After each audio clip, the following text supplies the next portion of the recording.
side of that is they also get 100% of our attention in terms of resources.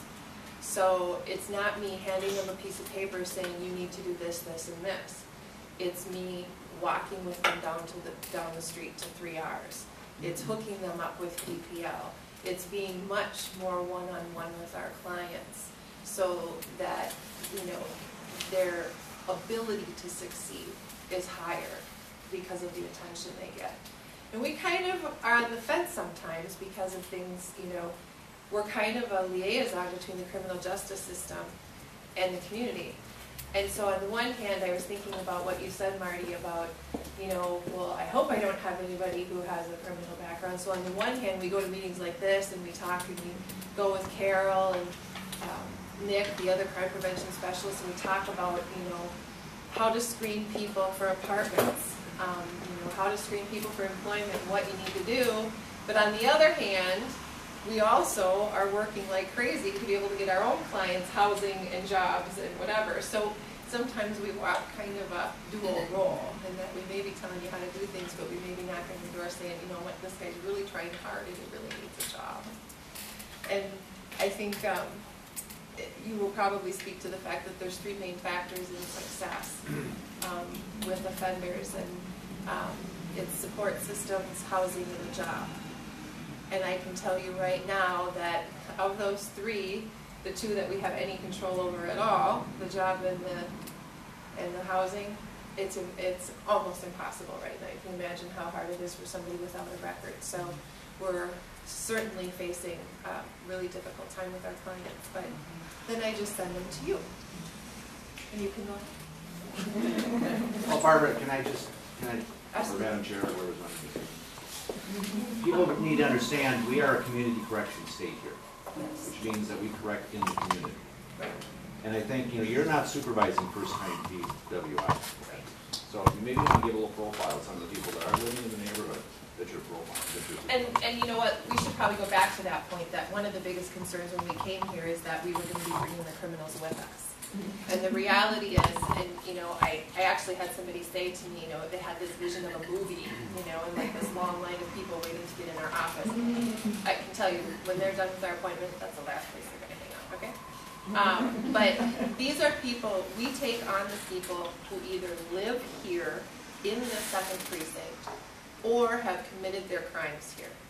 So again, these are the people that everybody in this room has seen or has heard about or maybe was asked to write a victim impact statement. These are gang members. These are violent offenders. These are people who, serial burglars. We worked for months with the precinct on a couple of people who are finally now in prison. So these, yeah, they're not your first-time DUI people. These are the people that, you know, we do need to have some, I don't know, fear, but definitely need to keep under wraps. And you know, we have some good things happen with those same folks. I have 2 people on my caseload right now who, again, if they walked in, I know most of the people in this room would know who they were, and they were just chronic offenders, have gone through treatment and have been doing really, really well for over 6 months. And what happens is that with the officers, they know those folks as well. And so they will make contact with them on the street and be like, hey, good job. Haven't seen you on a police report lately, you know? That's huge. That's huge. So yeah, it's not the first time DUI offenders. That would be so boring. Well, but in other states, a lot of these folks would not be in the community to be in the district. So. Absolutely. Absolutely. Did that answer your question? Well, good morning again. Doug Jewett, PPL Industries. Give you a little idea, a little background. We've been doing this 28 years. We work with the hardest to employ, as we like to say, the socially disabled individuals. The individuals that I heard people talking about, panhandlers and whatnot. Okay, yep, send them to PPL Industries. Tell them to come down to us, and we will, as soon as we have an opening, we give those opportunities. We also take the individuals coming out of our penal institutions and chemical houses, people that are trying to get over fences, things of that nature. And new immigrants, we try to take people across the board. The issue, what are we dealing with when you think about safety and things of that nature? I thought I'd talk briefly about what is an ex-felon, when they come into, what do they face? What do we do with them? Well, they're in our program for 12 to 18 months. And most people say, my gosh, that's a very long program. It is.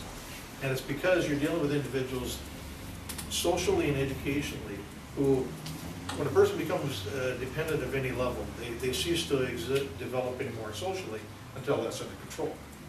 So if an individual, say, is incarcerated at the age of 18 to 22, if they get out at 45 or 55, they're still 18 to 22 years old. So there's a social development that has to go along with that same point, okay?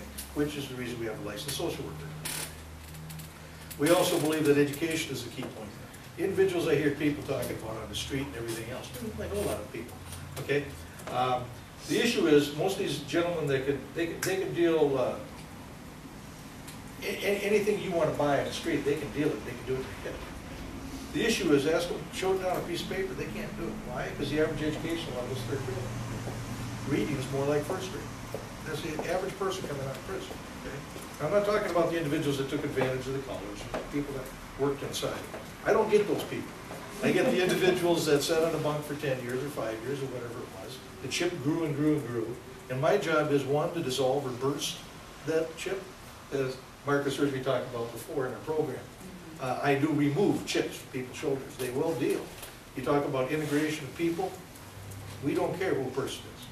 We take every person and whatever they've dealt with. And unfortunately, that provides barriers for us to try and work with the community to let people know that when a person is done with our program, what do you have? You have an individual that, one, I can guarantee that if they've successfully graduated our program, they do understand what a job means. They understand that how their pay is earned. They understand what expectations are. They understand what the customer's quality expectations are. And they also understand that a business is a business, and that's part of the community. They have an educational development that they've gone through to whatever level. I mean, everybody's limited to what they can. We have individuals that, for whatever we do with them, they're never going to attain beyond 5th grade. Okay? Due to chemical use or whatever abilities or disabilities they're born with. So we deal with them. We don't label people. We give people opportunities to skill sets so that they can come out to the community and they're ready to be a solid entry-level employee. The different barriers that the three of us were talking about is, yeah, because of their past, I can understand the hesitation. I can. When we have individuals that move into the communities, trust me, I understand that as well. I really do. We hear about it from the communities, the community action groups. When we moved from downtown Minneapolis over to Como neighborhood, we had some very concerned neighbors, and understandably so. Nobody likes to think about the fact that there's sex offenders walking the streets, ex-drug dealers, people who have done a variety of different issues walking around.